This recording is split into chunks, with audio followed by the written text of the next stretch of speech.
Hi, everybody. Rosie from Spirit Blossom Psychics and Wellness, and I just wanted to share with you some thoughts I had today about what to do if you have someone tell you to raise your vibration. It is Energy Healer Ease for take control of where you are, act versus react, and breathe, pause, and reassess. If you find yourself in a situation where you are losing control of your emotional state, someone is triggering you, someone is saying or doing something that is hitting your trauma buttons, or is releasing an energy that is not pleasant for you.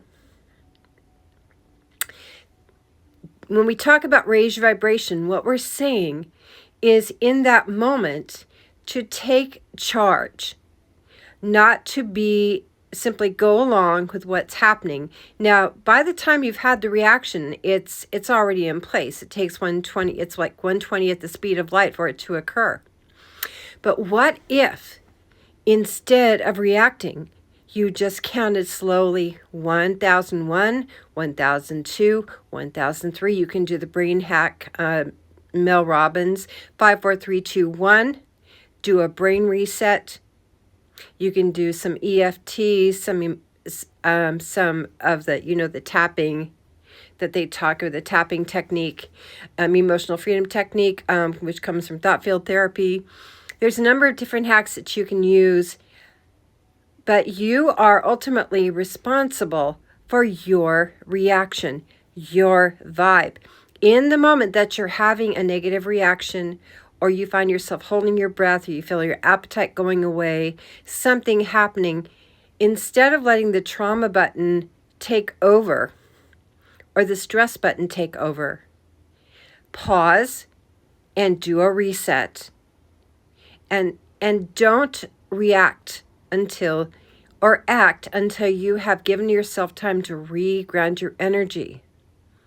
Because that is raising your vibe. Someone comes at you sideways and says something that's hurtful to you. Okay. Someone at work says, gee, it seems like you've been underperforming. Is everything okay? Are you doing okay at home? And it presses your buttons of what gives you the right to be in my face right now about this. You of all people. Now, reset. Breathe in. 5, 4, 3, 2, 1. I personally go to 0. 0. Thank you for your observation. Let's keep it moving. You've just acted from a place of healthy boundaries and compassionate communication. You haven't looked down on them. You haven't been cruel, but you have deadened or nullified the button that they pushed. You have deactivated that. You've said, you stay in your lane, I'll stay in mine. You don't know the agenda or motivation of the person on the other side, but this is just one example of raising your vibration. Another one is if you're at a meeting and it's been very hard for you to speak up, because every time you do, you kind of get like shot down. It's happened to not all of us, but if you're not a narcissist, it's probably happened to you. Okay, we can agree on that. And so if you finally have the courage to present something to a group of people at a meeting, and someone tries to shoot you down, you've got to raise your vibration. And what does that look like? What does it look like when you raise your vibration? Here we go. I'm glad that you're listening to what I have to say. I've done this research, and this is why I am saying and presenting this idea. The ideas we have used have not worked before. We need to shift the way we're doing things. This is at least a point of conversation for us to move forward.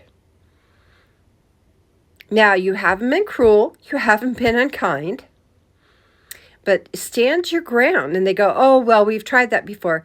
I don't believe, according to my notes and going back through previous meeting notes, that during the time I've been here, that we've ever tried this. Stand your ground, be kind, be firm. But that's raising your vibration. That's a classic example.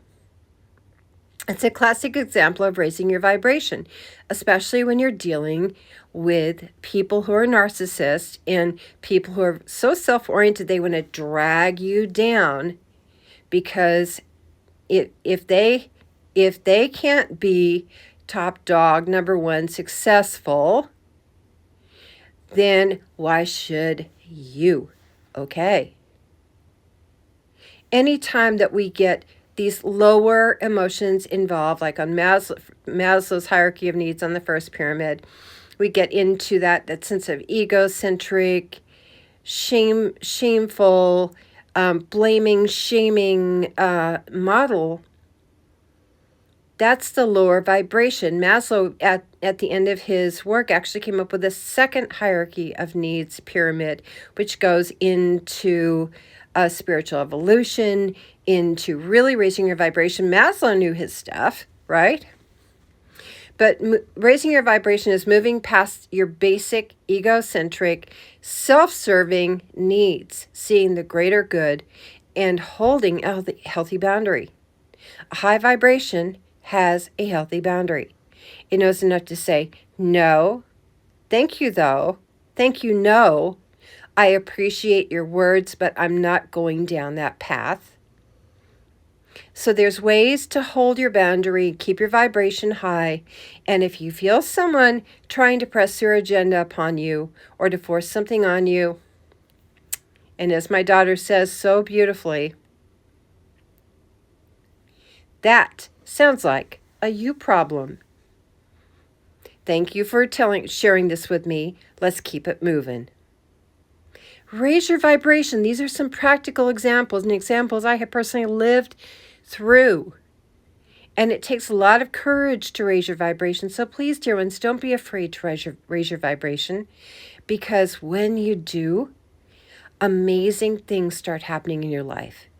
Amazing synchronicities where you start to achieve your goals, and you start to feel heard, seen, and loved.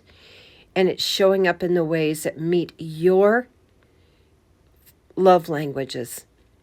Thank you for watching. Thank you for sharing, liking, following. If you like what you're seeing and if you'd like a personalized reading, you can fill out the contact form on my website. And I will look forward to connecting with you soon. Have the most amazing day. Please remember to watch my Rosie's Cosmic Card of the Day, Rosie's Cosmic Crystal, because this is all to help elevate and inspire you into raising your vibration and being the most powerful and amazing person and the amazing self you're supposed to be, because I think you're pretty rockin' awesome. I love you. I believe in you. Talk to you soon.